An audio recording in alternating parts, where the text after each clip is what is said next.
Hey guys, DM Philosopher here, match the name. Just going to go over my latest pack here. So what we've got is we've got the Underdark Tunnels Part 4. So obviously this map can be used as a standalone, or it can be used in conjunction with the other Underdark Tunnel maps, because if you need an extended sort of play session in the Underdark, bearing in mind you're not going to get through the Underdark very quickly or easily, so that tends to be quite extended. So that's why I've created multiple of these tunnel maps. Now let's jump right in there and have a look at this map. So this is the dark gridded version, and this is sort of a three-way crossroads, so to speak. So we've got a tunnel that sort of comes in here to the crossroads, where you can head south and out that way, or you could head sort of off here to the right and up to another way out. Now I have put in other chambers just so that you can get more use out of this map rather than just a crossroad. So if you come in from the left here, you can see there's a very large chamber here with stalagmites sort of on here with mushrooms and the like. Now they could be poisonous mushrooms, sentient mushrooms, psychedelic mushrooms, or food source mushrooms. You name it, as a DM you can make anything you like, or just benign, useless mushrooms. It always keeps your players on your toes when they see something new. And then likewise this entranceway here from the bottom of the map, it has two chambers off that tunnel. So again, more stalagmites and mushrooms and boulders and the like.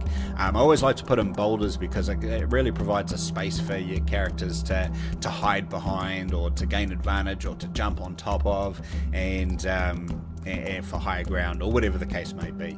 And then you've got a similar case here, another large chamber off here, stalagmites and mushrooms as well.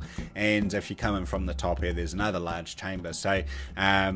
So that's the dark gridded version. This is the dark gridless version, and we've got the light gridded version. Now if you're using VTT, now just remember that you can put in fog of war, or you can reveal as your characters go, so you may not want the dark version, so definitely the light versions are still useful. And what you can see that the detail definitely holds up as you get closer to the screen, or closer in. And you might find that you can use this map for multiple reasons. So say for example your characters are heading down the tunnel and then they see a branch or a fork in the path, then they might go and investigate, and then there might be something in here, an encounter in here, and the whole encounter you'll probably be resolved just within this space here.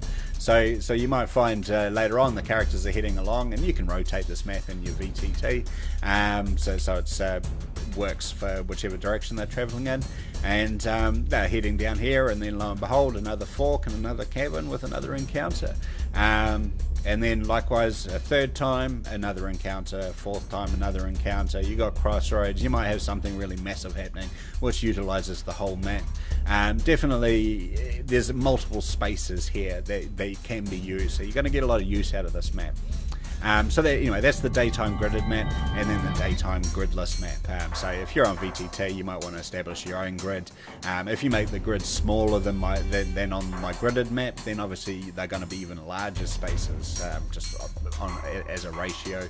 And if you make the grid even larger, then you're going to find that these spaces become smaller. So nevertheless, that gives you the control to dictate the space that's being used. Now my map packs always come through with point of view shots, so just opening up here with the dark versions of these point of view shots.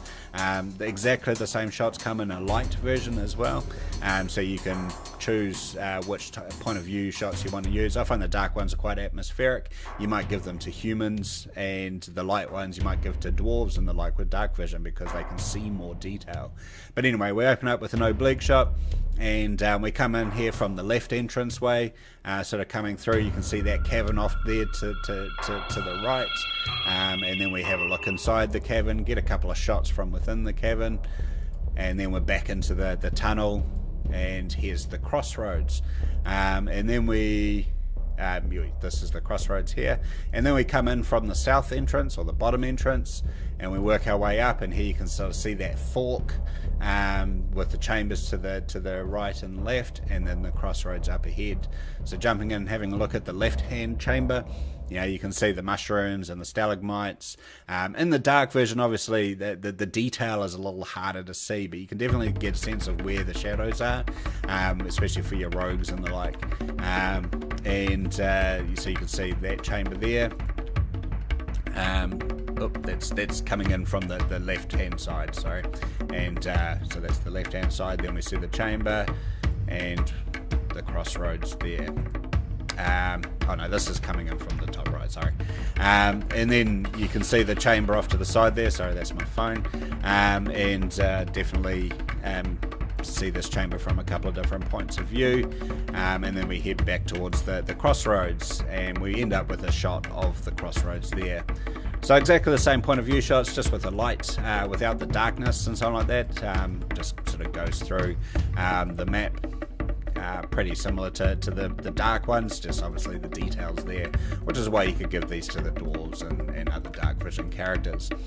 So that is the Underdark Tunnels Part 4. It's another crossroads. Part 3 had another crossroads, a four-way crossroads. Part 1 and 2 sort of goes from left to right, and again they've got chambers off to the sides as well. So I hope that extends your gameplay. I hope it enriches your gameplay by providing a variety of maps and location encounters and something like that. If your characters are heading through to the Underdark, it's not going to be a short or easy trip, so you know, having a good variety of maps really helps there. So you can find that on RPG Now. I'll post a link to it underneath my YouTube clip. Otherwise, thanks for listening and happy gaming, people.